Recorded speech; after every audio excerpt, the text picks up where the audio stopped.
చంద్రబాబు నాయుడు గారు మాట్లాడింది నేను చూసిన, కానీ వాస్తవంగా ఈరోజు సిడబ్ల్యూసి ముందు పాలమూరు రంగారెడ్డికి ఆంధ్రప్రదేశ్ ప్రభుత్వం అబ్జెక్షన్ చెప్తుంది.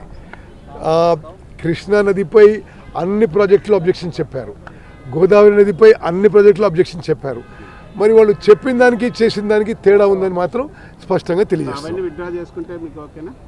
అది ఆ నిర్ణయం ముఖ్యమంత్రి గారు తీసుకుంటారు. కానీ బట్ బేసికలీ ఉన్న ఫ్యాక్చువల్ పొజిషన్ మీకు చెప్తున్నా, మరోసారి చెప్తున్నా, తెలంగాణలో కాంగ్రెస్ ప్రభుత్వం, ముఖ్యమంత్రి రేవంత్ రెడ్డి గారి నాయకత్వంలోని కాంగ్రెస్ ప్రభుత్వం కృష్ణా నదీ జలాల్లో, గోదావరి నదీ జలాల్లో మన నీటి వాటాని, మన నీటి హక్కులు కాపాడడానికి అన్ని ఫోరంలో, అన్ని స్థాయిలో మరి పోరాటానికి కొనసాగిస్తామని చెప్పి మనం చేస్తాం.